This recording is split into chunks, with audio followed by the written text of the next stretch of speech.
et bienvenue dans une nouvelle vidéo. C'est parti pour ma plus grosse tournée de fin d'année de conventions et de marchés. C'est-à-dire que là, tous les week-ends, pendant environ 1 mois et demi, 2 mois, je vais faire des conventions ou des marchés. Et au total, ça va faire 7 conventions et marchés à la suite.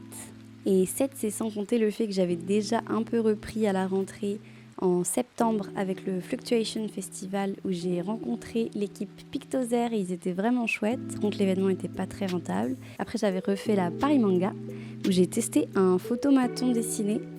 Et ça, c'était assez rigolo, mais on en reparlera parce que je vais probablement faire une V2 du photomaton dans les marchés de Noël ou même avant.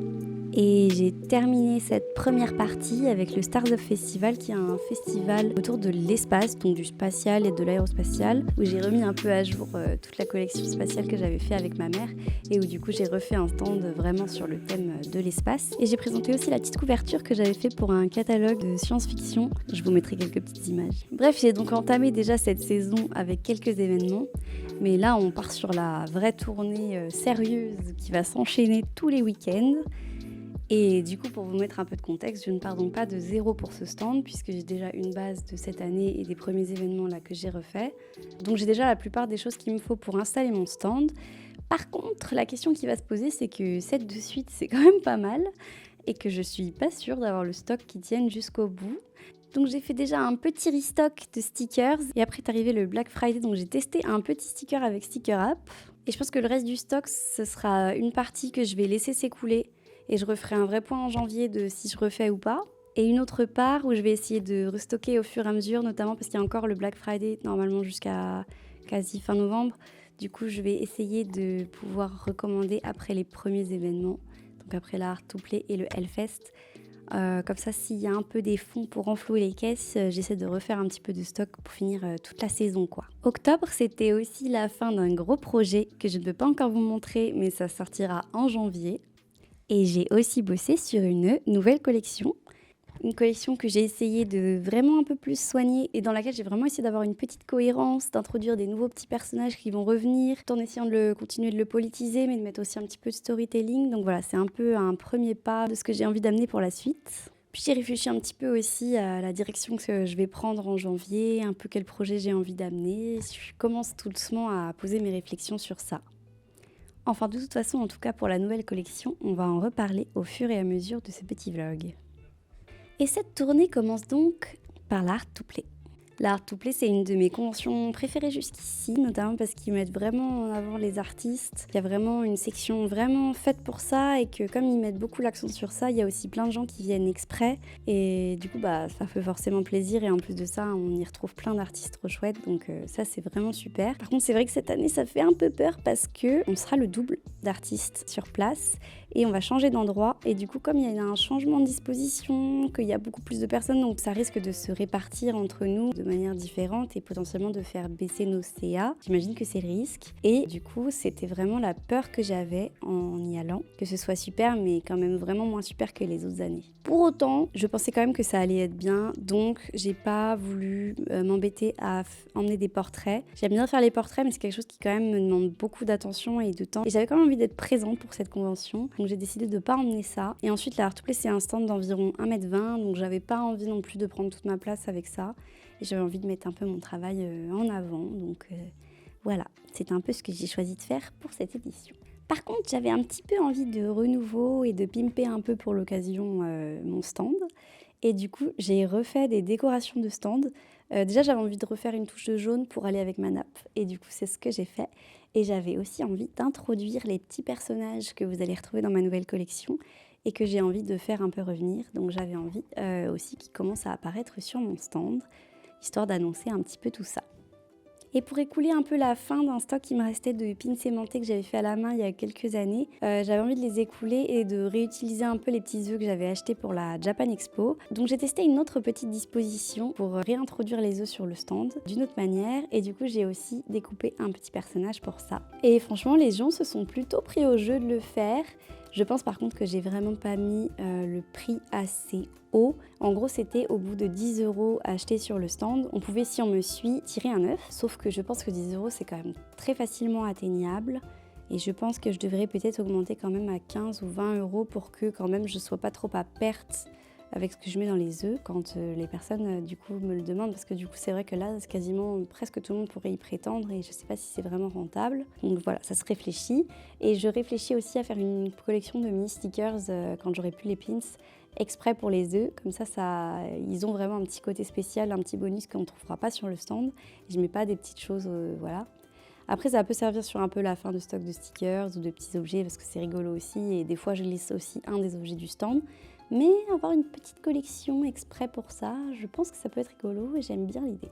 Et franchement, j'ai eu des bons retours aussi sur la petite installation des petits toits du coup jaune parce qu'en plus j'ai pendu les chaussettes entre les deux et je crois que les gens ont vraiment bien apprécié ce petit setup que j'ai fait. Et en tout cas, ça a beaucoup attiré l'attention sur les chaussettes. Bon, je sais pas si c'était que ça, mais en tout cas, j'ai entendu beaucoup de gens dire « Oh, tes chaussettes !» Et bref, la Art to Play, c'est à Nantes, donc j'ai pris le train pour m'y rendre. J'en ai profité pour faire une petite story parce que je venais de recevoir juste avant de partir le début de ma nouvelle collection. Alors j'avais envie de faire un petit sneak peek dans ma story. Et ensuite, une fois arrivée, je suis allée installer mon stand et j'ai retrouvé Stéloupi avec qui j'ai partagé la chambre pendant les quelques jours de la Art to Play. Et d'ailleurs, elle était très chouette, ça s'est super bien passé et en plus, elle fait des petits dessins trop mignons. Je vous montre son stand. Et ensuite, c'était parti. On n'a pas eu trop froid et on a acheté tous les petits plats et ravitaillements dont on pourrait avoir besoin pendant le week-end dès le premier soir. Donc on était bien organisés, c'était assez chouette, donc tout a été plutôt fluide après. Et on avait un petit peu peur, comme je le disais, de la nouvelle installation, mais tout s'est très bien passé. Et tout s'est tellement bien passé que j'ai fait une de mes meilleures journées le samedi et que mon Jean-Luc Mélenchou était out of stock dès la première journée. J'étais assez contente parce que, évidemment, j'ai très bien vendu le Ghibli. J'étais contente parce que mes chaussettes sont bien parties et mes petits porte-clés que je trouve aussi mimi et donc je suis toujours contente de vendre. Mais toutes mes petites choses plus engagées ont bien fonctionné aussi et ça me touche vraiment parce que c'est vraiment la direction que j'ai envie de prendre, que ça peut me permettre de parler avec plein de gens aussi. Donc ça, c'est vraiment quelque chose qui me tient à cœur et c'est vraiment chouette. Il y avait plein de gens adorables qui ont fait des petits cadeaux, qui m'ont donné des petits badges ou des petits stickers et plein d'autres aussi qui m'ont fait des petits messages trop encourageants ou trop mignons. Donc ça m'a vraiment touchée. J'ai recroisé Quakeo et ses petits canards. Et comme je le disais, la Art to Play met vraiment l'accent sur les illustratrices. Donc forcément, j'ai retrouvé des copains, j'ai fait des nouvelles rencontres et puis j'ai pu voir aussi plein de gens, plein de talents. D'habitude, j'essaye de me retenir sur les trades et surtout sur les achats.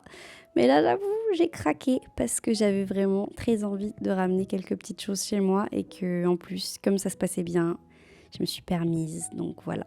J'étais contente de ça et je vous ai fait un petit haul.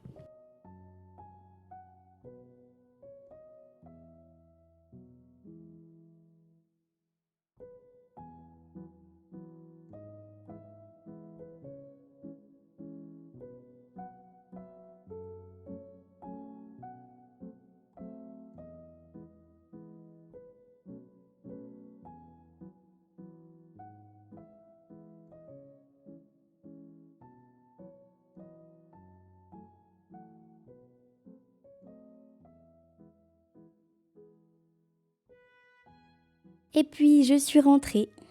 J'étais très fatiguée mais très encouragée aussi pour la suite parce que commencer par un événement où tu vends pas du tout, où tu es en négatif ou autre, c'est dur pour le moral. Donc là, de commencer sur une belle note, ça me donne grave du courage pour tenir toute cette petite période. Donc j'ai vraiment hâte de passer à la suite aussi.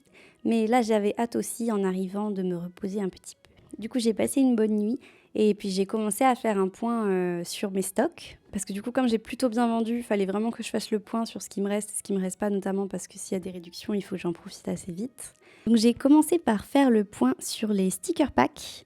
J'en ai certains qui arrivent quand même vraiment au bout, notamment les Pokémon que je vais peut-être refaire. Les autres, je suis pas encore sûre parce que c'est quand même pas mal de frais et qu'il en reste quand même pas mal, notamment des Ghibli surtout. Donc je vais peut-être laisser les autres s'écouler et voir si ça suffit ou pas d'ici la fin de la saison. J'ai fait un petit point aussi sur les porte-clés. Je venais d'en recommander. J'avais quand même pas mal de stocks sur la plupart. Ensuite, j'avais les 2 nouveaux qui viennent d'arriver. Et j'ai donc fait un petit point de combien il m'en restait de chacun et de voir lesquels j'allais devoir laisser s'écouler et lesquels il allait quand même me rester un peu jusqu'au bout. Donc il y en a peut-être un ou deux qui vont très vite arriver en rupture de stock. Il y en a quelques autres selon à quel point ils sont demandés. Ils risquent d'arriver au bout aussi. Mais je me dis qu'il y a quand même un potentiel que ce soit à peu près suffisant pour terminer la saison. Même si certains sont en rupture du stock à la fin, c'est pas grave, ça laissera une chance aussi aux autres et aux autres produits. Donc je me suis dit que j'allais faire ça pour cette fois-ci. Et ensuite, j'ai fait un petit check des prints, mais ça, je l'ai fait assez rapidement parce que je sais que j'ai quand même pas mal de stock de pas mal de prints. Donc, dans tous les cas, même si certains se terminent, j'aurai quand même de quoi faire pour finir la saison aussi.